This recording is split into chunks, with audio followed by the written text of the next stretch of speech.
Dear students, पिछले video में हमने देखा how to convert a C program to C plus plus program. ठीक है, उसको देखने के लिए पिछले वीडियो में जाने के लिए आई बटन को प्रेस करें और देखें, वो आपको समझ में आ जाएगा कैसे कन्वर्ट किया जाता है। अब मैं अगले वीडियो में चलने से पहले एक बात बताता हूं। मैंने पिछले वीडियो में कहा था कि हमारे प्रोग्राम को सी प्लस प्लस में .cpp एक्सटेंशन से सेव किया जाता है। जरा बात करेंगे तो उसको मैं जरा यहां दिखा रहा हूं।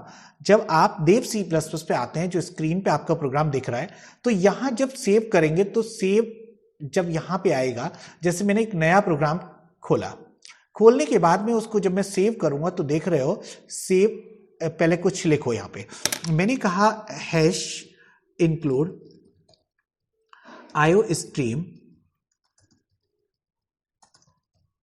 और ऐसे लिखा, और आगे तो बाद में आप लिख ही लोगे। मैं तो बस प्रोग्राम को सेव कैसे किया जाता है ये सिखाता हूं। सेव पे आप क्लिक करेंगे या कंट्रोल एस दबाएंगे, आपके सामने ये वाली विंडो जो खुलेगी, तो ये क्या करती है, यहां पे जब आप नाम लिखते हैं, मान लेते हैं DEMOCPPPROG, मैंने कुछ भी लिखा और उसके बाद मुझे कुछ नहीं लिखना। यहां पे देखो C++ सोर्स फाइल आ रहा है आपके सामने, इसका मतलब ही अपने आप होता है .cpp के नाम से ये सेव करता है। आप इसे क्लिक करें सेव, तो यहां जो नाम बना .cpp बना, वहां था जो पिछला प्रोग्राम था उसमें .c था, इसमें cpp बना। तो अब ये आपको पता चल गया कि how to save the C++ program. ठीक है, अब हम जो लेके चल रहे हैं, इस वीडियो का जो मेन एम था वो था कि input output in the C++।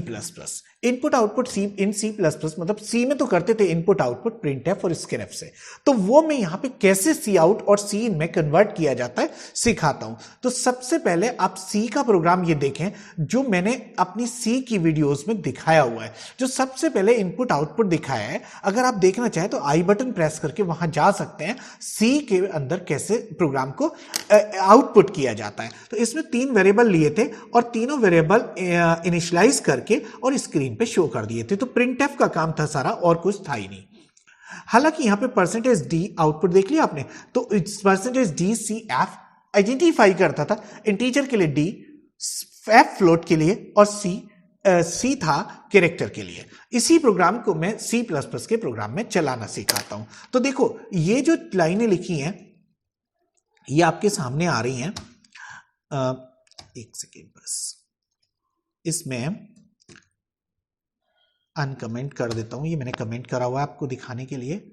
और ये प्रोग्राम यहां से शुरू होता है। देखो, अब हम यहां पे ये लाइनें तो आप अच्छे से लिखते हैं, कौन कौन सी, आईओ स्ट्रीम और नेम स्पेस एसटीडी, ये तो लिखेंगे, मैंने पिछले वीडियो में आपको बता दिया। अब यहां पे जो इंट लिखा हुआ है, इस इंट को लिख के और प्रोग्राम चलता है, और ये हो गया यहां पे इस तरह से। यहां जो फर्क आ रहा है वो क्या है, इंट में, फ्लोट में, कैर में डिक्लेयर किए गए, उन्हीं को इनिशियलाइज किया गया। बिल्कुल ऐसे हमने इस प्रोग्राम में भी करे थे, सी वाले में दिख रहे हैं आपको। अब मैं आ गया फिर सीपीपी के प्रोग्राम पे, और इनको जो प्रिंट करना है, बस यही समझाना है सी आउट कैसे काम करता है और सी आउट एक्चुअल में है क्या। तो देखो, मैं थोड़ा सा बोर्ड पे आता हूं। मेरे बोर्ड पे आप आ गए तो देखो, इसमें क्या करते हैं, मैं दिखाता हूं। यहां पे ये आपके सामने है। सबसे पहली बात करते हैं, एक क्लास हायरार्की हेडिंग दिया हुआ है, इसका मतलब क्या होता है, एक्चुअली सी आउट है क्या। Cout is an object of ostream class. Ostream class, streams होती हैं, जब मैं स्ट्रीम्स पढ़ाऊंगा उस वीडियो में यह आएगा। स्ट्रीम्स होती हैं कैसे डेटा को इनपुट से मेमोरी में और कैसे मेमोरी से आउटपुट पे लाया जाता है, तो उसके लिए स्ट्रीम्स काम करती है, मतलब फ्लो ऑफ बाइट्स। जब हमारा चलता है, मतलब कीबोर्ड से जब हम प्रेस करते हैं तो इनपुट से जा रहा है और मेमोरी में जाके स्टोर हो रहा है, मींस क्या हुआ, इनपुट स्ट्रीम। और जब वहां से आउटपुट पे जाता है उसको बोलते हैं आउटपुट स्ट्रीम। इसके लिए हमारे C++ में प्री डिफाइंड 2 क्लास बनाई गई हैं। स्क्रीन पे दिख रही है, एक तरफ आई स्ट्रीम और एक तरफ दिख रही है ओ स्ट्रीम। ओ स्ट्रीम है क्या, ओ स्ट्रीम मतलब आउट स्ट्रीम, आउटपुट की तरफ चलने वाली। तो ओ स्ट्रीम क्लास और एक आई स्ट्रीम क्लास, आई मतलब इनपुट के लिए, कीबोर्ड से इनपुट करने के लिए। इन दोनों क्लासेस को डिराइव किया जाता है फ्रॉम iOS। iOS एक ऐसी क्लास है जो सुपर मोस्ट क्लास है। मैंने इनहेरिटेंस आपको पढ़ाया पिछले वीडियोस में। इनहेरिटेंस मतलब एक सुपर क्लास होती है, उसकी 2 डिराइव्ड या 4 डिराइव्ड होती है। यहां पे ये दोनों आई स्ट्रीम और ओ स्ट्रीम डिराइव्ड क्लास हैं। इन दोनों की फीचर्स को डिराइव करता है आईओ स्ट्रीम क्लास। एक और क्लास है आईओ स्ट्रीम जो कॉमन फीचर्स दोनों के फीचर्स को यूज करके कॉमन बना देता है। तो अल्टीमेटली ये पूरा सिस्टम है कहां पे? पूरा सिस्टम है IO stream dot H header file के अंदर, और उसी को मैंने आपको इंक्लूड करना सिखाया था। अब ये मैंने इतना सारा क्यों बताया, उसका एक रीजन है। अब मैं सी आउट पे आ जाता हूं। तो सी आउट था क्या? ओ स्ट्रीम का एक ऑब्जेक्ट। मैं क्लास के ऑब्जेक्ट बनाना आपको सिखाऊंगा जब मैं क्लास और ऑब्जेक्ट का टॉपिक पढ़ाऊंगा।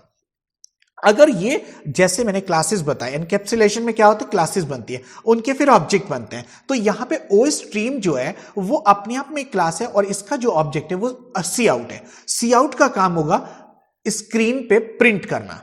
तो बस इसके लिए मुझे iostream.h को इंक्लूड कर देना होता है और वो वहां से आ जाता है। तो मैं फिर से अपने प्रोग्राम पे आ रहा हूं। तो देखो सी आउट को लिखने का तरीका बताता हूं। सी आउट का लिखने का तरीका मैं यहां पे टाइप कर रहा हूं सी आउट, और एक ये ऑपरेटर यूज किया है। हालांकि ये आप देख रहे हैं लेफ्ट शिफ्ट ऑपरेटर है, लेकिन इसको यहां पे लेफ्ट शिफ्ट ऑपरेटर नहीं बोलते, ये ओवरलोडेड ऑपरेटर है। ओवरलोडिंग भी मैं सिखाऊंगा। ओवरलोडेड जो ऑपरेटर है इसका काम होता है स्क्रीन पे छाप के आना, यानी कि इंसर्ट इनटू द स्क्रीन, यानी कि इसका नाम होता है इंसर्शन ऑपरेटर। ठीक है, तो इंसर्शन ऑपरेटर इसको बोलते हैं। और इंसर्शन ऑपरेटर के बाद जो आप लिख देते हैं, सपोज करो जैसे पिछले वीडियो में हमने वेलकम लिखना सिखाया, और वेलकम लिखने के बाद हमने यहां पे सेमीकोलन लगा दिया। डबल कोट्स में जो लिखा होता है एज इट इज स्क्रीन पे जाके छप जाता है। ये तो हमारा था सिंपल वेलकम, जो मैंने आपको पिछले प्रोग्राम में दिखा दिया। अब मैं आता हूं सी आउट से किसी वेरिएबल की वैल्यू कैसे प्रिंट की जाती है। तो देखो जो डबल कोट्स में लिखा है एक्सिस, वहां भी था एक्सिस, ऐसे ही लिखा जाता है और ऐसे ही छप के आता है, लेकिन उसके आगे फिर ये ऑपरेटर दोबारा से लगाए जाते हैं। अगर इस ऑपरेटर को दोबारा से ना लगाओ, 1 मिनट के लिए मैं इन दोनों लाइनों को कमेंट आउट करता हूं और इसको एक काम करता हूं, यहां पे सेमीकोलन लगा के बंद कर देता हूं और फिर यहां लिख देता हूं सी आउट और इसका और फिर insertion operator then X. Double quotes में एक्स को नहीं लिखा क्योंकि the value of X will be printed on the screen. अभी मैंने इसको चलाना शुरू किया, आउटपुट आप देखेंगे एक्सेस 5 आ रहा है, यानी कि 5 is the value of x. तो एक्स की वैल्यू 5 है, वो यहां पे आ रही है। अब इन दोनों को कैसे कंबाइन किया जाता है वो मैं यहां पे दिखा देता हूं। दोबारा सी आउट लिखने की जरूरत नहीं है, मतलब सी आउट लिखा, एक्सेस लिखा और डबल कोट्स को क्लोज करने के बाद में फिर दोबारा से इंसर्शन ऑपरेटर लगा के एक्स को लिख दिया। तो क्या हुआ, एक्स की वैल्यू स्क्रीन पे फिर से प्रिंट होगी। मैंने इसको चलाया, यानी कि आउटपुट पे जरा सा भी चेंज नहीं आया। तो 2 बार सी आउट लगाने की जरूरत नहीं होती, आपको समझ में आ गया होगा। अब मैं दोनों वैल्यूज और दिखाता हूं। इन दोनों को भी जब मैंने चलाया तो देखो output X is Y is Z, तीनों की वैल्यू आ रही है, लेकिन एक प्रॉब्लम है, एक ही लाइन में आ रही है। जबकि हमने वहां सी का जब प्रोग्राम चलाया था तो देखो आउटपुट क्या आया था, 3 लाइन में 3 स्लैश एन का जादू था। वो आपको मैंने खूब अच्छे से समझाया था जब सी की वीडियो पढ़ाई थी।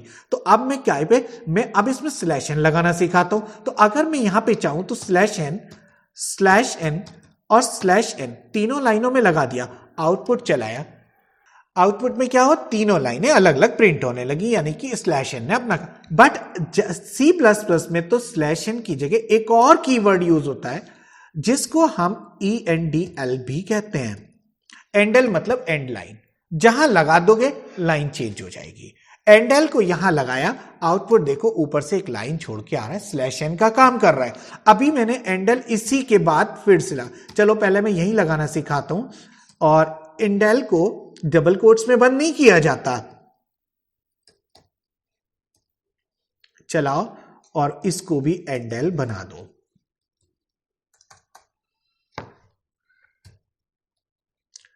ठीक है, अब इसका आउटपुट देखो एकदम क्लियर। तो एंडल और स्लैश एन दोनों एक दूसरे के रिप्लेसमेंट है, लेकिन अब आप एंडल भी बहुत यूज कर सकेंगे। ठीक है, ये तो था।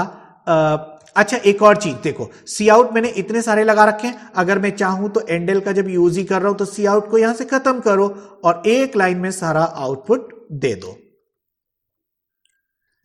ठीक है, अब एक लाइन में सब आ गया, लेकिन आउटपुट आपका 3 लाइन के 3 लाइन में रहा। ठीक है ना, ये था। तो ये था सी आउट के बारे में। अब मैं इसको इनिशियलाइज करना सिखाने के बजाय अब यूजर से इनपुट करना सिखाता हूं। तो देखो इनपुट में जो आएगा वो हमारा सी इन होगा। सी इन स्कैनफ की जगह काम करता है। तो इस प्रोग्राम को मैंने चलाया और इसमें आप देख रहे हो cout enter the value of x. ठीक है, और यहां पे सी आउट सी इन लगाया है, इसकी जगह आप लिखते थे स्कैनफ %d कॉमा %x ऐसे लिखा करते थे और फिर सेमी कॉलन लगाया करते थे। तो देखो इन दोनों में फर्क। अच्छा, मैंने सी आउट में जो दिखाया आपने %dcf कहीं नहीं लगाया। इसका मतलब यह हुआ कि आइडेंटिफाई करना खत्म हो जाता है, सी आउट अपने आप काम करता है। अब आप यहां देखें x की वैल्यू जो स्कैनफ इनपुट होती थी आज सीन के द्वारा हो रही है। अब ये सीन क्या है, सीन फिर बोर्ड पे आ जाओ और बोर्ड पे आपको दिखेगा I stream class. I stream class का फिर एक ऑब्जेक्ट बनाना पड़ता है जो यूजर से इनपुट कराने के लिए काम आता है, जिसका नाम होता है सीन। ये प्री डिफाइंड ऑब्जेक्ट होते हैं और इसको यूज करते हैं सीन के लिए, इनपुट के लिए।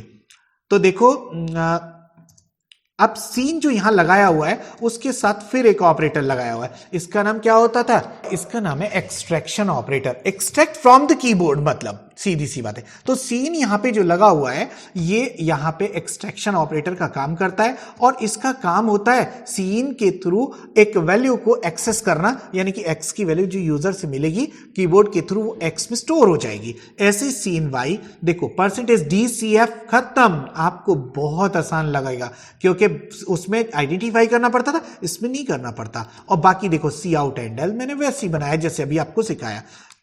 आउटपुट देखो तो इसको एग्जीक्यूट किया, enter the value of x मान लो 12 डाल देते हैं, वैल्यू ऑफ वाई 34.5 डाल देते हैं और z की वैल्यू मान लेते हैं a डाल देते हैं। तो देखो आउटपुट बिल्कुल वैसे है। तो इनपुट और आउटपुट इसमें दोनों आ गए, यानी कि यूजर से लेना सीन के थ्रू और यूजर को शो करना सी आउट के थ्रू। अब इसको ना प्रोग्राम को और छोटा करता हूं, बस वो मेरा लास्ट प्रोग्राम होगा आज की वीडियो के लिए। अगले प्रोग्राम में मैंने इसको बहुत ही शॉर्ट कर दिया है।